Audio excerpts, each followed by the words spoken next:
Welcome to Finding Magic, the podcast series where each week I sit down with someone new to discover where they find their magic and explore the wonder, creativity and connection that makes life magical. I'm Beverley Bishop, and I've been on my own journey of finding magic since 2018 after the loss of my son Jess. It began with a play called Finding Magic, which explored my grief and my path towards rediscovering joy.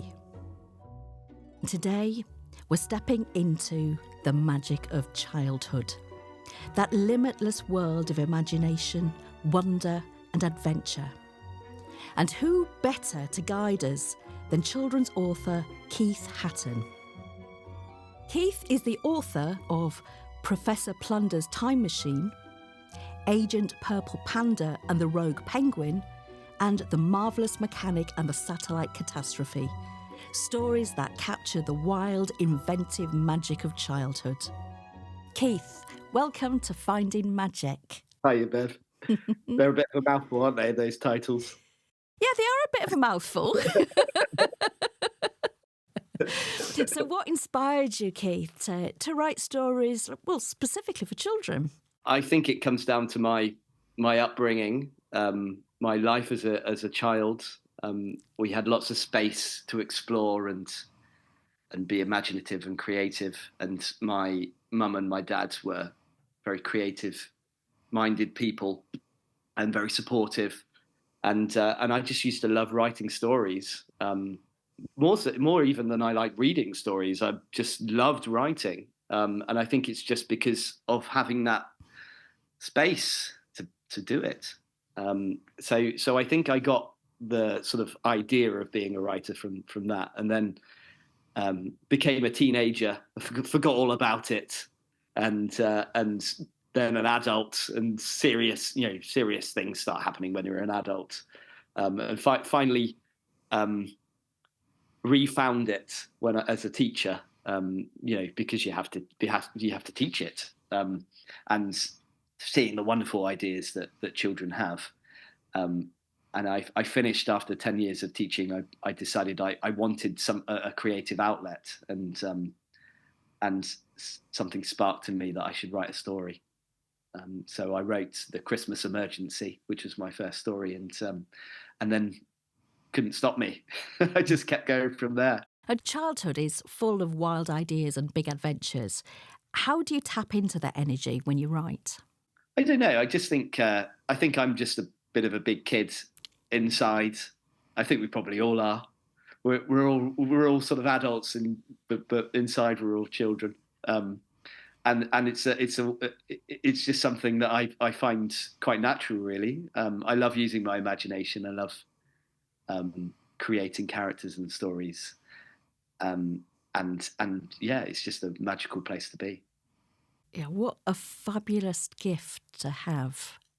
I would love you to tell me, what is your most magical memory of childhood?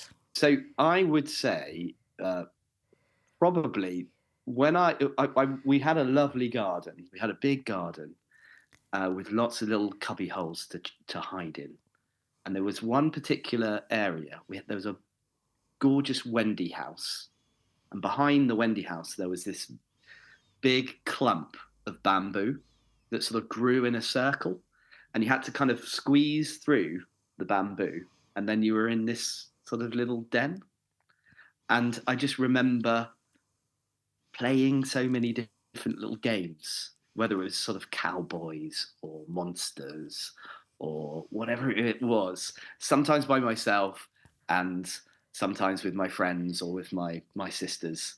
And it was just a really lovely little place to go. And it's that sort of magic of exploration, but not too far away from home.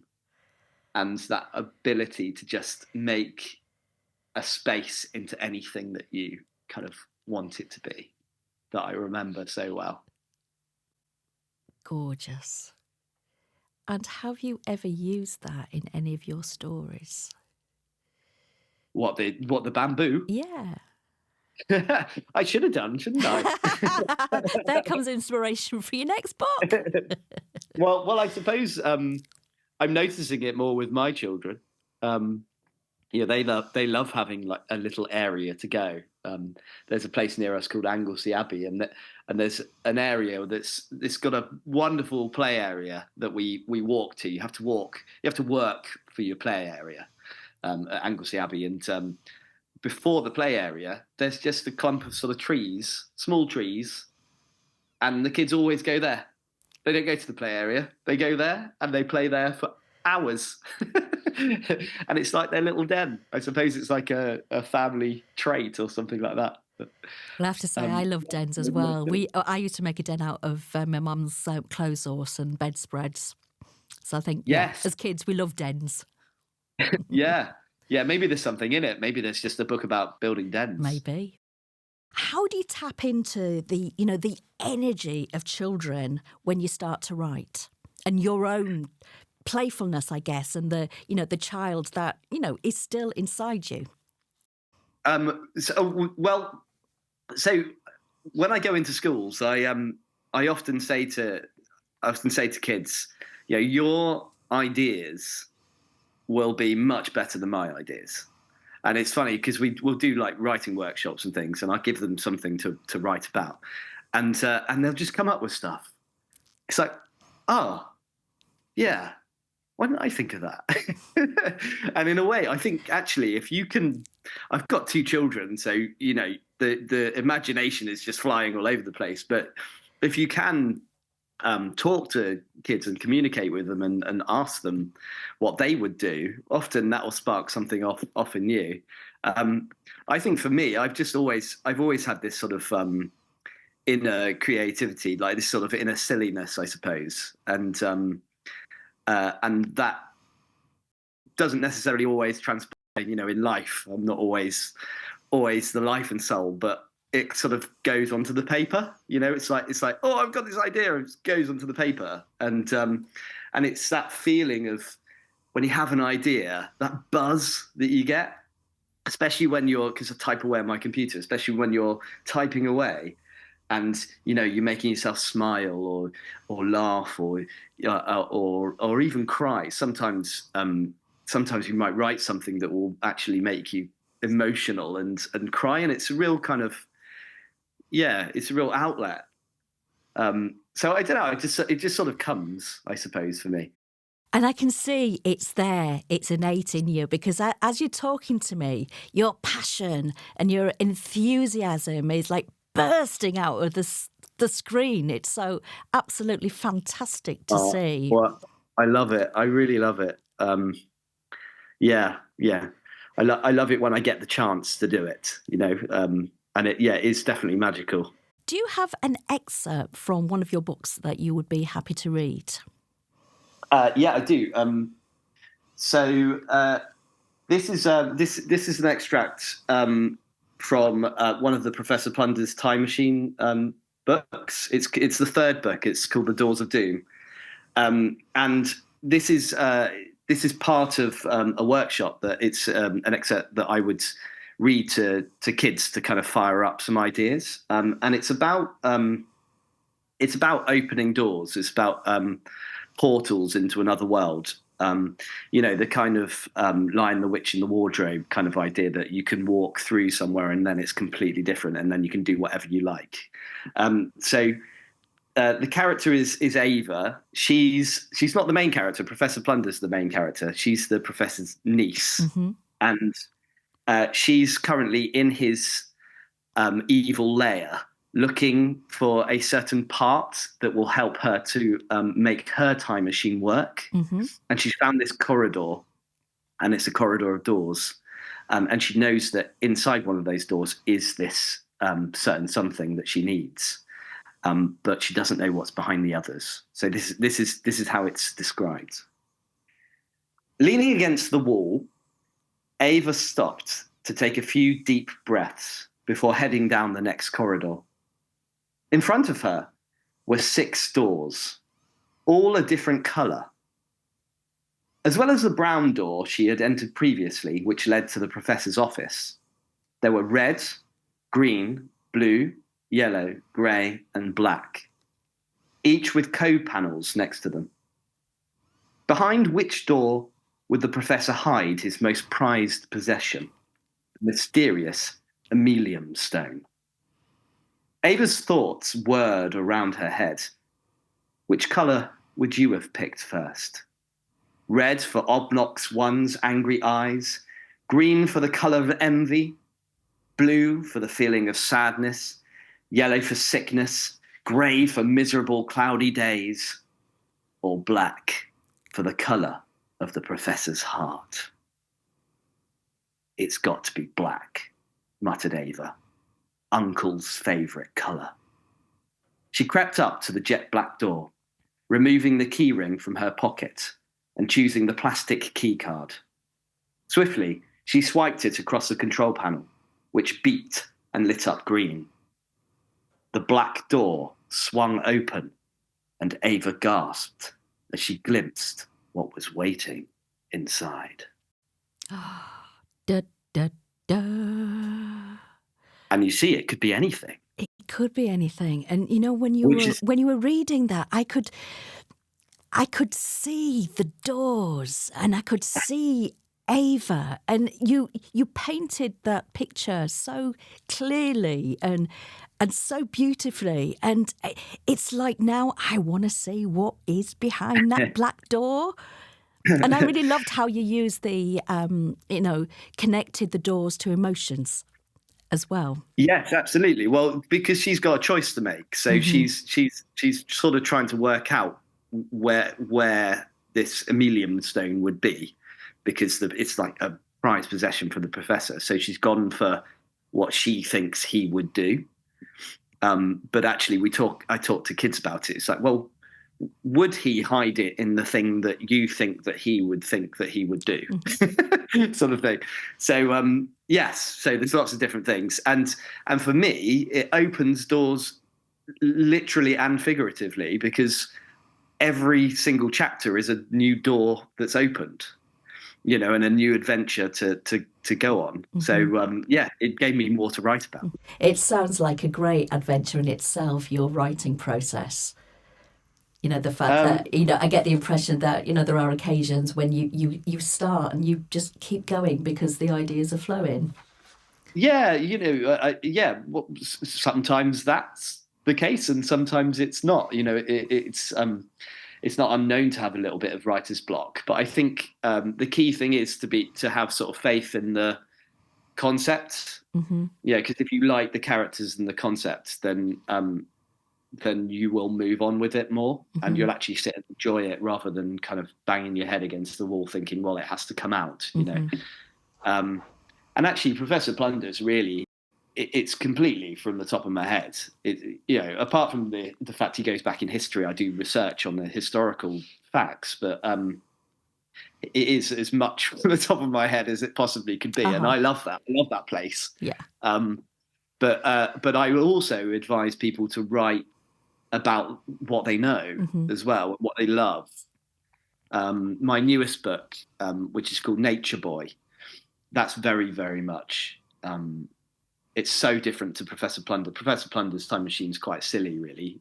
It's adventurous but silly, whereas Nature Boy is much more grounded and based on reality, as well as like using my own imagination. But it comes from my past and where I grew up, and the things that I love, which is being outside and growing things. And so yeah, I think you can get ideas from lots of different places. But if you're really stuck, just think, what do I love? And then, it comes from there. And how do you think your stories shape a child's view of the world? Oh, I don't know. I'm not sure I'm not sure whether I could say that they have that much of an impact on people. I'd love it if they did. If I go into a school and just one child has bought my book or said that they liked it or felt like they'd been inspired to write something more, then that's enough, really. I try to have a message within all of the books, but also it's hard because you're an adult and you don't want to patronize the kids. So I just try and make it sort of fun and relatable, and sort of true to my own heart, rather than it sort of pushing a certain moral message. Listening to you, and as you talk about your stories, it really sparks my imagination as Does it? well. Yeah, it really does. And that really excites me, because I think often as adults, we don't necessarily use our imaginations as much as we might. And I think as something that we alluded to earlier on is like, perhaps as adults, we might still have that playfulness in us, but we Yeah. don't always express it because we're too busy trying to be adults, and we've got life to be getting on with, if you know what I mean, and responsibilities. So what do you think that we as adults can learn from children about creativity? Oh man, you just need to see a child playing. You know, our children are both very different. I mean, Clara in particular, who's 4, she just sort of plays by herself and finds these little worlds and goes off in them, and does little voices, and Bertie just has kind of big ideas. He just sort of comes to the table, the dinner table, and sort of says, "Well, do you know, I thought about this," and talks about his dreams in such a vivid way, and you can't fail to be inspired by them. I'm actually thinking to utilize them for the next story that I write. They're very keen to have their names in the book. I mean, how amazing would that be to have, yourself in a book? I mean, would you keep their names? Would they be Bertie and Clara? Haven't quite decided yet, and it's what they'd like. I'm thinking that I'm going to make them characters in the book, but I might also, if we get to a point where they're really helping me, I might just put my name and their name on the front of the book. Oh, fabulous! So they're like co-authors. Yeah, well, because why not? Why not? Because it would make it really special for them, and actually, what's the point and purpose of what I do? Well, yes, it's to inspire young people, but it's to inspire my children, to show them that they can follow their dreams, and they can use their imaginations into their adulthood too. So for them to have that would be really great. I think it would mean a lot. I think it would mean a lot to them. We're currently thinking about perhaps making a sort of robot character called Bertie Bot. Brilliant. And a sidekick character. I was thinking about a cat or a dog, but actually Clara is a capybara. So I might make a sidekick capybara character as well, to go on an adventure for the marvelous mechanic, which I'd like to do another one, and slightly change it. So I think it's the right one to change. And I am sure they would love that. Yeah, they would. Yeah. I'm not sure if they're going to get many royalties, but they you don't need to tell them about royalty bit. So we're going to take a pause for a moment, Keith. I've been talking to quite a number of people over the last few weeks about what magic they encountered as children, or their experiences of childhood, starting with 2 people who you might just know, Clara and Bertie. I sometimes believe in magic, but I never. I know I do some wishes, but they never go true. Things that you don't know that's happening, but you do find out. Like if you're sleeping, there's a giant beanstalk that's growing in your house, and you don't know when it's there, but in the morning you know it's there.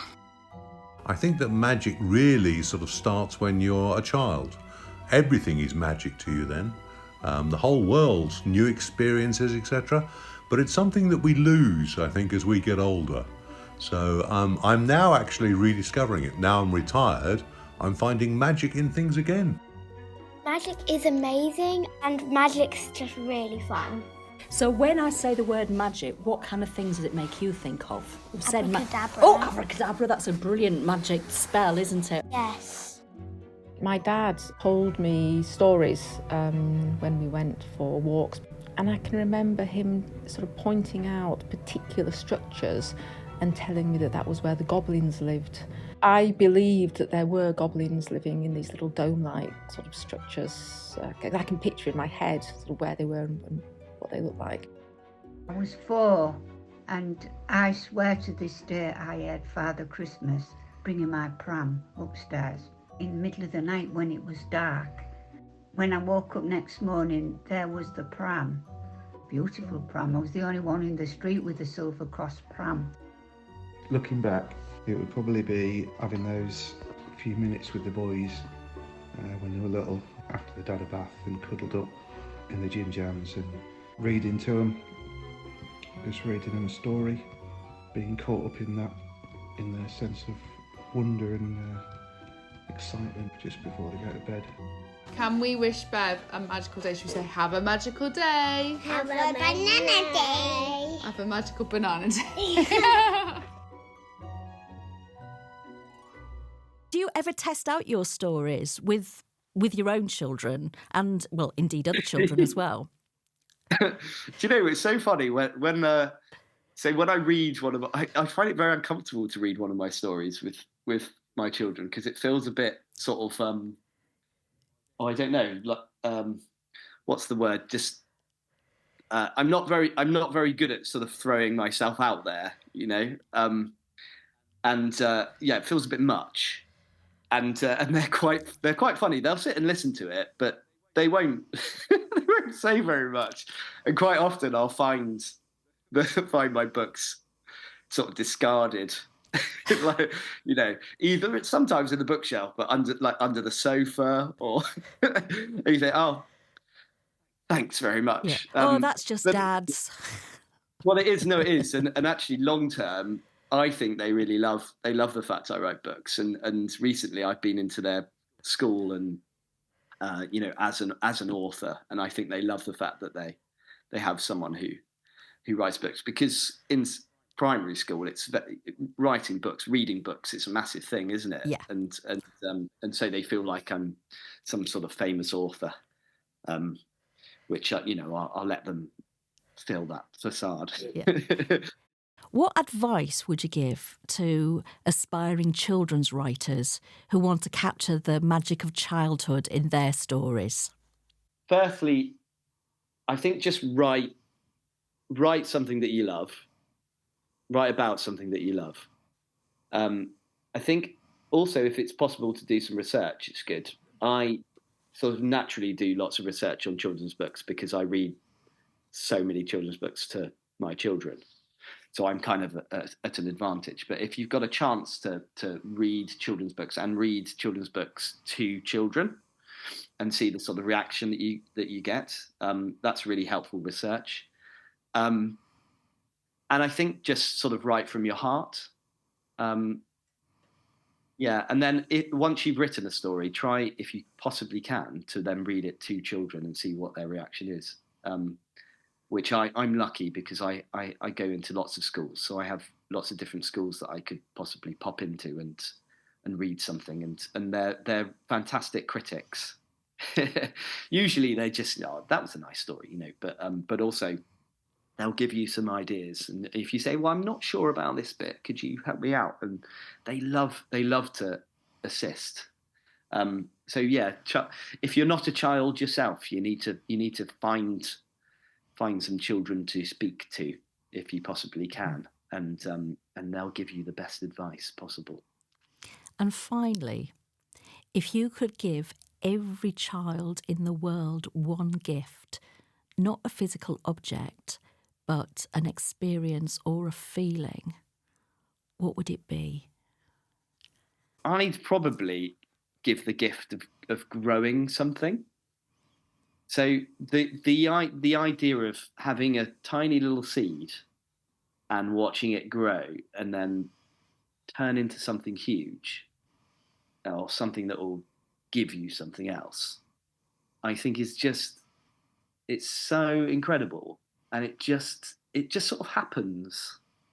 You know, it's biology, but it feels like it's something that's just being given to us, and it just sort of happens. And I know you have to put care and nurture into it, but it's incredible, and it's something that I certainly fell in love with a few years ago. And I think the final thing is just the gift of stories, just reading together. I went to the London Book Fair the other day, and Frank Cotterell-Boyce was talking. He's the children's laureate for Waterstone's children's laureate, and he was saying how it's scientifically proven that reading stories with your children makes them happier. And I think it's such a simple gift that you can give to somebody, and if you can find even a little bit of time every day for either them to read to you or you to read to them, or a bit of both, then I don't think there's anything more magical than that. Keith, thank you so much for taking us on this adventure today. If you've enjoyed today's conversation, why not take a look at Keith's website, gingercattales.com. And if this episode sparked a little wonder in you, please subscribe, leave a review, and share it with someone who might need a reminder of children's magic. Next time on Finding Magic, we're diving into the magic of magic. Other magicians won't ask you how it's done either. Yeah. They'll go away and they'll try and figure it out themselves. Now that's magic. That's magic. The Finding Magic podcasts were recorded at Soundyard in Norwich and funded by the National Lottery Community Fund and Norfolk Community Foundation. This has been a Finding Magic production with me, Beverley Bishop, produced by Ian Seisland.